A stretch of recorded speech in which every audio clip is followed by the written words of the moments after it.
Hey there, welcome back. Thanks for being here.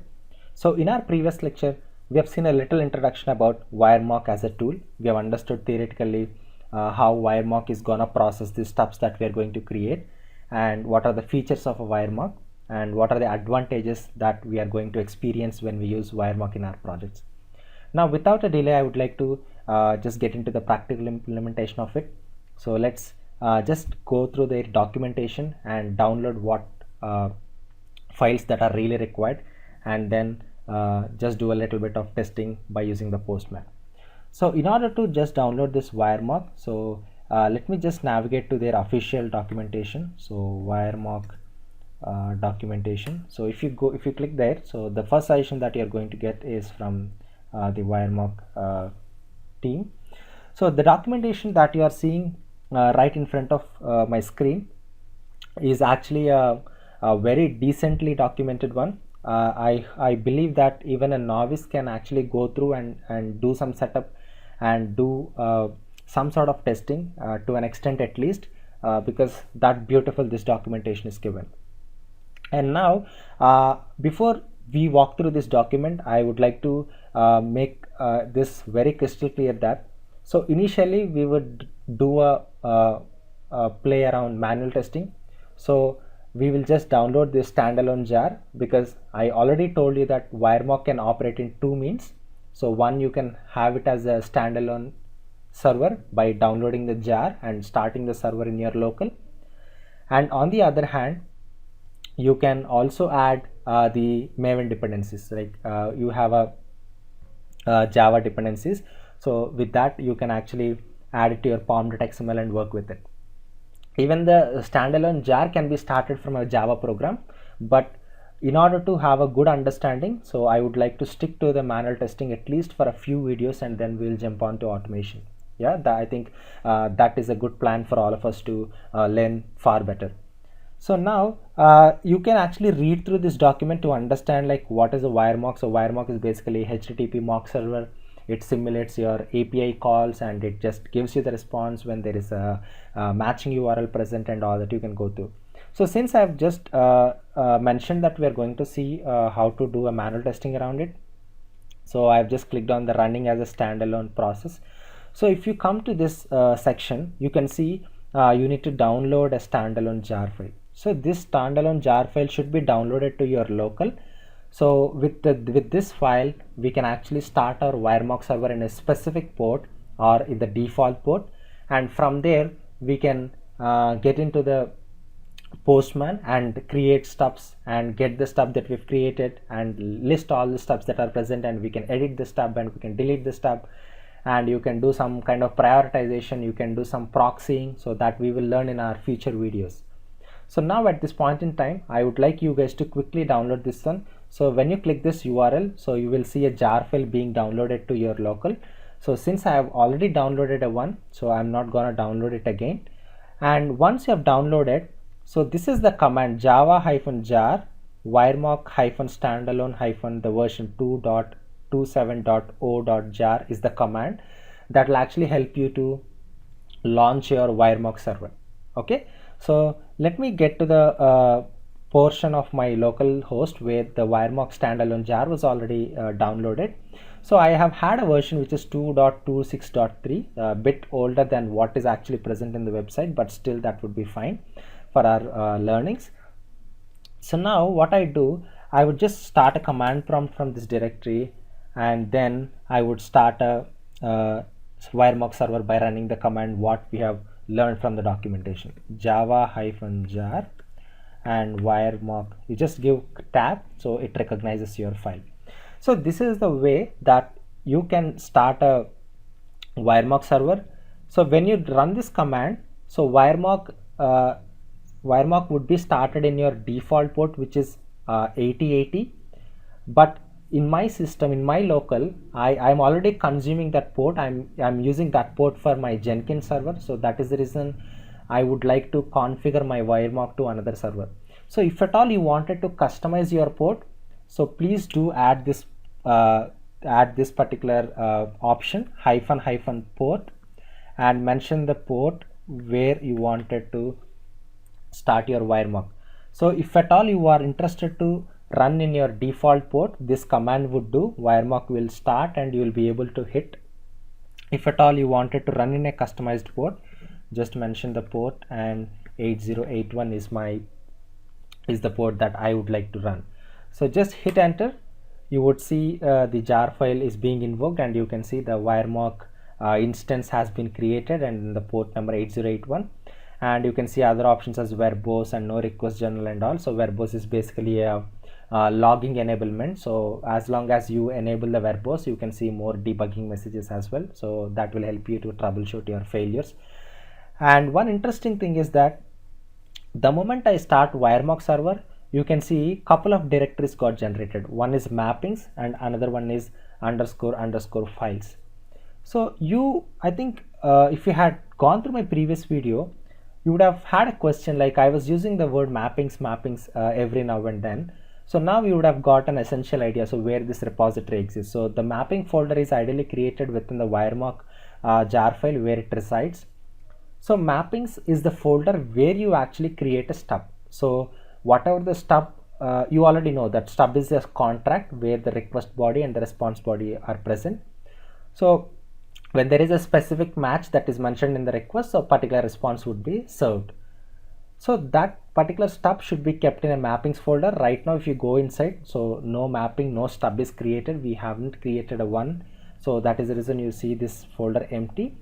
And __ files is a little advanced one. So maybe we'll see in our future lectures. So basically this directory will help you to keep the response files. Like I was explaining in one of the screenshot in my previous video that in the response, rather specifying the message, they have just put a body file name, body.json. So which means we are actually reading the response from an external file. So if at all the response is not, if you don't want to keep the response in your stub, and if you wanted to fetch from some other place, so you can write that response body file address in the field name that in the stub, so that the specific file would be called. So that particular response file should be placed in this __ file directory.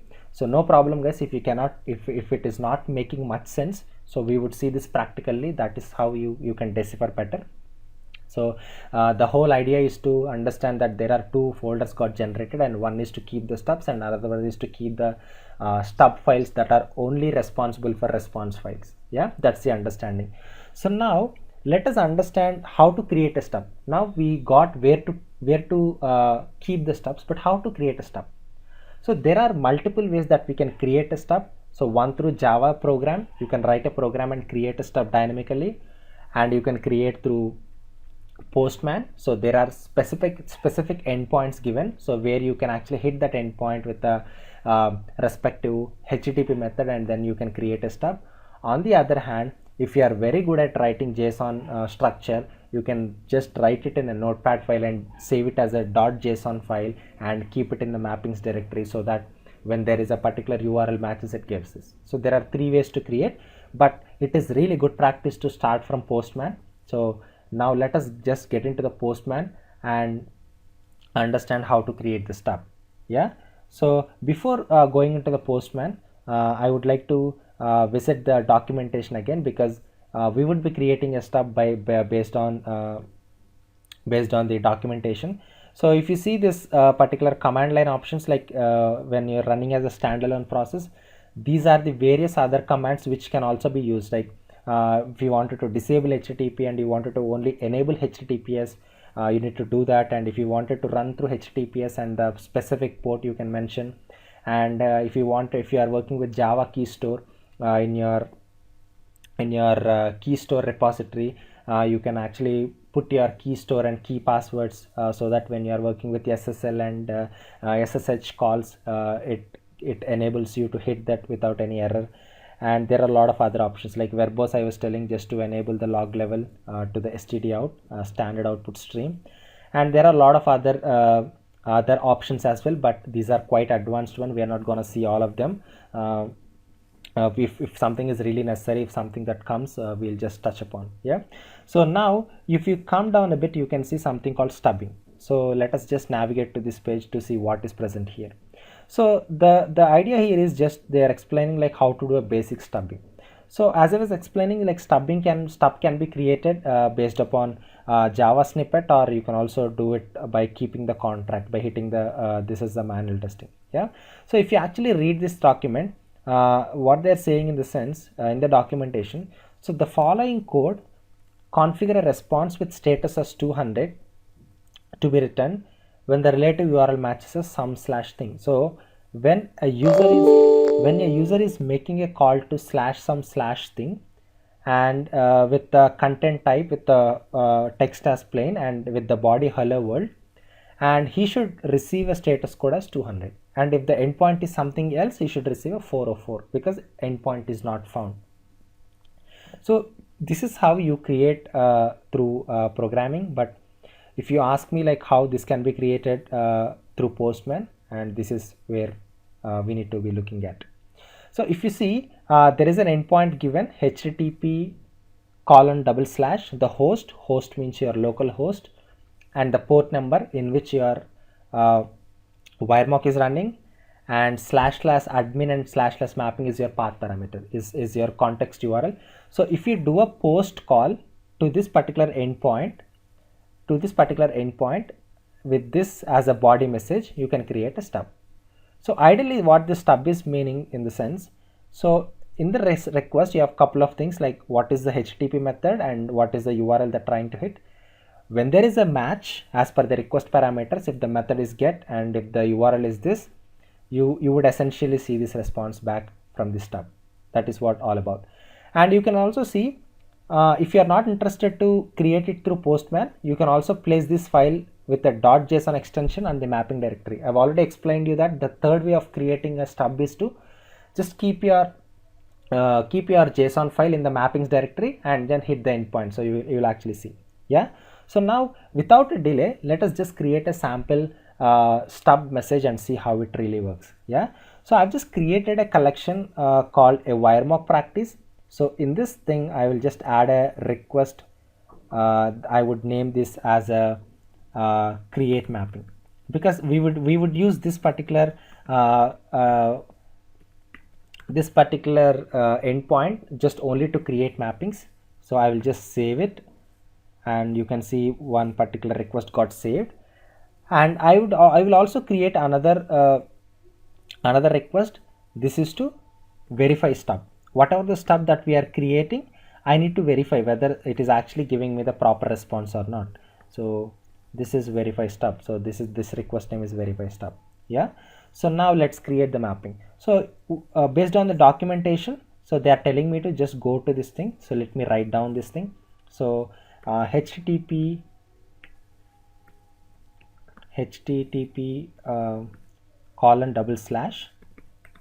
:/localhost 8081. So because please make sure I started my WireMock server in 8081. If at all you are running in your default port, please make sure that you give 8080. Yeah. So since it is specific to my machine, I'm giving 8081. And now //admin /mappings. Yeah. So this is my endpoint. So when I reach this endpoint with the post method, and I need to just specify the body. So the body is going to be raw, and then it is going to be a JSON message. So I would let me create some sample message. Yeah. So I would just create a contract. So now this is for request. This is for request, and let me give a comma, and this is for response. Let us add the fields here. Yeah. So now you might have seen that just make sure, just let me check. I think I have added some extra braces here which are really not required. Yeah, you can see that error got resolved. So I think I need to specify the column. So guys, make sure you are very good at writing the JSON structures, because when you're working with it. So I would say when the method is get, just please make sure that you specify it in the double quotes, because these are the string patterns, and the URL, because we have a second element in that nested JSON in that array. So please make sure you give a comma, and when the URL is slash service, yeah, slash service slash 1, okay. So or maybe I would just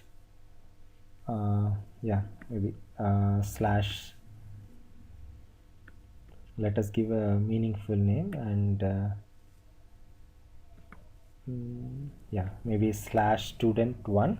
So in the response I would like to have a response saying that, so make sure I will have a status code as 200.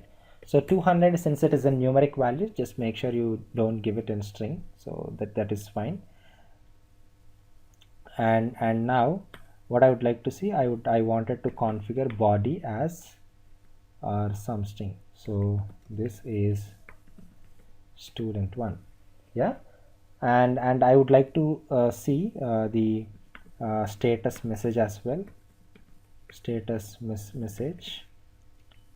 This is something I would give as okay with the 2 dots specified. Let me give a comma so that the error response. So if you see here, so I'm done with my contract. I have successfully created a stub. This is how you write a stub. It is this simple. Writing a stub is very simple. So you have 2 blocks, request block and response block.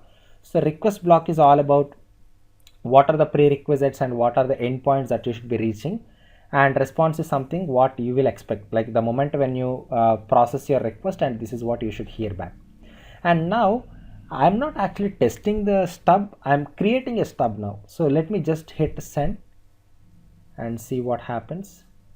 See, I have seen the 201 created, and if you see here, this is how my response, like the wiremark, once I created stub, the wiremark has given me a response with the ID value.